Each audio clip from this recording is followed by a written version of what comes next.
There's a paradigm shift for Central and Eastern European countries to attract the production activities of European firms, which were previously done in China. What has been the model so far? China, because of its plentiful low-wage workforce, relaxed environmental standards, and enormous potential market for goods and services, has attracted massive investments from European Union firms. There was a myth created around Chinese manufacturing as being a necessary evil, which allowed European manufacturers to reap profits while providing a high standard of living for EU consumers. That reality, as we shall point out in this paper, was quite different. Also, Chinese manufacturing operations became bigger and bigger and got to the point of believing that there was really no viable alternative to the Chinese solution in manufacturing. To defend this model, over the past 4 decades, European Union government officials, theoreticians, and practitioners downplayed the dark side of Chinese culture, some of their business practices, and some of their questionable governmental policies. The rationalization was that over time, through active engagement from the West, China would eventually converge with Western business practices, public policies, and social norms. Now, what's wrong with this model? Well, with the lifetime appointment of President Xi Jinping of China in 2018, and then the COVID-19 crisis of 2020, the notion of an EU-China convergence needs to be re-examined. The disadvantages of doing business in China are no longer acceptable. Upon surveying the members of the German Chamber of Commerce in China, we discovered that close to 25% of the firms were actively looking to relocate their activities somewhere else. What is the proposed solution? Our proposal is that European Union manufacturers should relocate their previously Chinese manufacturing activities to the Central and Eastern European nations. While they may not be able to absorb all the manufacturing currently done in China, the European Union can benefit from the long-term development of high-quality Central and Eastern European Union manufacturing capabilities. For the sake of this presentation, we would like to highlight 4 of the elements. First, there is geographic proximity between Central and Eastern European countries and the European Union. One advantage that Central and Eastern European nations have over China is their geographic proximity. There are approximately 7,300 kilometers between Berlin and Beijing, but only about 1,700 kilometers between Berlin and Bucharest. Other Central and Eastern European cities are even closer. Most goods manufactured in China travel through thousands of kilometers, pass through several customs, and are deposited in several warehouses before reaching their final Western consumers. Initially, Western manufacturers built their factories in China for the high-volume, low-value-added activities, utilizing inexpensive labor in China, relaxed environmental standards. Given the rise over time in China of their costs, manufacturers were forced to innovate in order to maintain efficiencies. Western consumers' changing expectations placed additional pressure on the European Union manufacturing in China, forcing them to adopt just-in-time manufacturing techniques. This depleted safety stocks, proving disastrous during the COVID-19 crisis. Even before the crisis, there were evidences that trade with distant nations was not as efficient as trade with regional neighbors. This led some to conclude that globalization was actually giving way to regionalization. This geographic proximity also helps with reinforcing the environmental values that the European Union wants to live by. The EU is interested in creating a sustainable energy union to accomplish its long-term climate and energy objectives. EU goals include lowering the dependence on fossil fuels, diversifying its energy supply, and creating startups to service the global market, thus creating an export-led growth. The newly integrated Central and European nations are slowly adopting European ecological attitudes and norms. In contrast, China's rapid economic expansion was fueled by fossil fuel and a very relaxed environmental standards. Environmental concerns were often dwarfed by developmental policies set forth by various governmental entities. Consumer goods sold in China can be substandard or even dangerous due to the lack of consumer safety legislation and rampant corruption among government officials. Chinese practices of opaque, inconsistent, and discouraging criticism hindered the adoption of higher ecological values and practices. This puts pressure on EU firms in China to obfuscate their actions.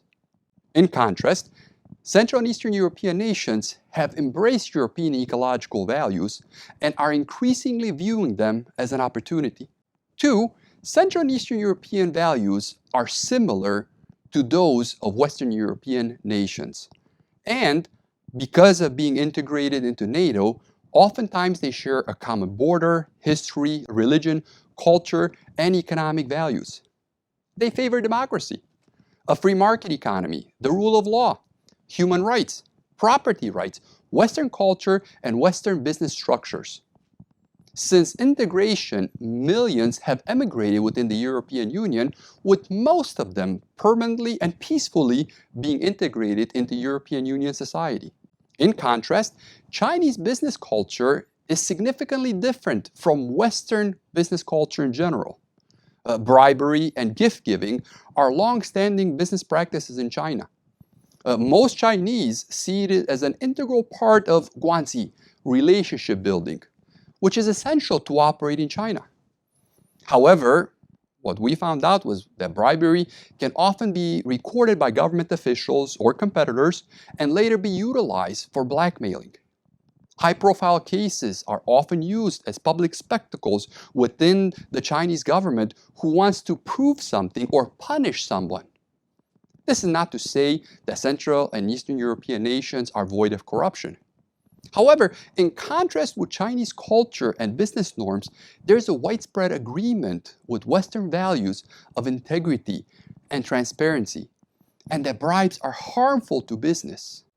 Since being integrated into the European Union, many of the nations in Central and Eastern Europe have made significant progress in prosecuting corruption. Business people are increasingly conducting themselves according to European Union values. While Europe has a long tradition of agency independence and a robust checks and balances that limits corruption and increases efficiency, China does not.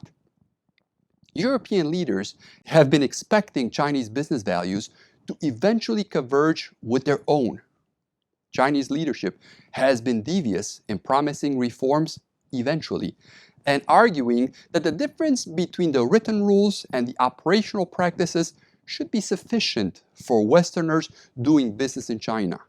Communist China has a tradition of non-democratic values and an aggressive revolutionary ruling party that does not tolerate criticism or competition. China views business activities as being subservient to its long-term political goals. China remains a communistic, centralized economy with an ambitious and active central government and a national culture that supports this business approach. Although the European business climate allows for state involvement and labor participation, it is distinct from governmental activities. EU regulators are primarily concerned about firms paying their taxes, treating their employees lawfully, selling safe products, refraining from monopolistic behavior, and respecting environmental laws. The third issue that we would like to address is that Central and Eastern European nations are safer for Western European business than China is.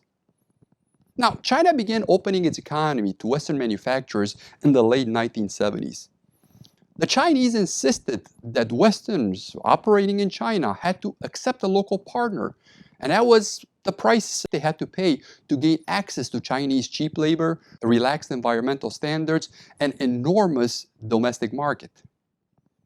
Over time, Western multinationals in China realized that there were major problems associated with the cultural differences concerning private property rights, counterfeiting, transparent communication, accurate reporting, and unchangeable agreements.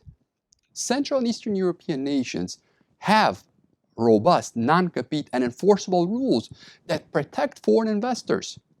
Being EU members, Central and Eastern European nations and their governments routinely protect intellectual property and prosecute copycat producers. Central and Eastern European nations adopted a long-term perspective on business sustainability, where collaboration rather than theft is the preferred method of growth and development. In contrast, Chinese partners can and sometimes do become competitors. Chinese partners are oftentimes facilitating the development of the large Chinese market. Instead, they are all too frequent, sometimes encouraged, financed, and subsidized by the Chinese government to steal Western know-how and establish mirror competitions. Charges of deception, long-term strategies orchestrated by the Chinese government to transfer Western know-how into the hands of Chinese operators loyal to the states are all too common. Global ambitions such as Made in China 2025 support the notions that Chinese officials desire to compete globally by relying on homegrown national champions. Moreover, copycating is a deeply rooted Chinese practice in its history and its culture. Copycatting is really a way of flattering. This can be particularly detrimental for European Union firms which derive their profitability from knowledge-based goods and services underpinned by valuable brands.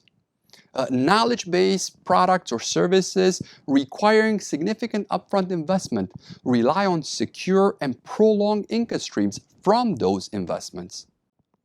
In contrast, Central and Eastern European nations respect intellectual property rights. European Union law prohibits counterfeiting goods, wholesale production, and government courts are there to ensure the intellectual property rights. As an example, in 2012, one of the best-known European brands, Lego, established a wholly owned subsidiary in Hungary which manufactured toys for the entire regions. And there has been no reports of copycats up to this point. The fourth reason is that Central and Eastern European nations are less expensive than China. China's meteoric rise has been attributed to its abundant, disciplined, and inexpensive workforce. However, since joining the WTO in 2002, the Chinese wage advantage has been slowly eroding. While low-skilled, relatively low-wage entry-level workers are still abundant in China, high-skilled workers in the Chinese knowledge-based economy are in short supply. In contrast, most CEE nations have comparatively or lower wages than China. Also, there is an increased cost because there's no negative publicity against products made in Central and Eastern European nations. For instance, recent decisions by Hugo Boss of Germany and Burberry of Great Britain to exit China illustrate the potential of these costs. Both apparel brands decided to stop manufacturing in China. Industry insiders claim that the potential negative publicity concerning China's overall situation contributed to this factor. In contrast, many Central and Eastern European nations have a robust tradition of labor unions and consumer protectionism, ensuring that some of the worst offenses seen in China cannot occur in Central and Eastern Europe. Memories of the 1989 revolutions, which swept the regions and overthrew communist regimes, are still fresh in people's minds. According to some, those memories are what foster pro-democracy, pro-human rights beliefs, which ensure social and political dissident is healthy and robust. The Central and Eastern European nations have developed a good reputation for fair labor practices and an adherence to European Union laws and regulations. An interesting example is the French socially conscious clothing manufacturer Bonnet Goulet, which decided to manufacture its products in Poland because of its high ethical standards, high work ethic, and overall lower wages. So what are we to do in face of all these realities?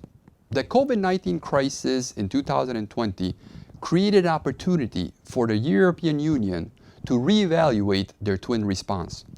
First, it became abundantly clear that the European Union manufacturers, which are engaged in a major risk and incur substantial losses by relying disproportionately on China. Second, the European Union manufacturers had a valid alternative to the risky Chinese investment. They could relocate their production capabilities to the Central and Eastern European nations.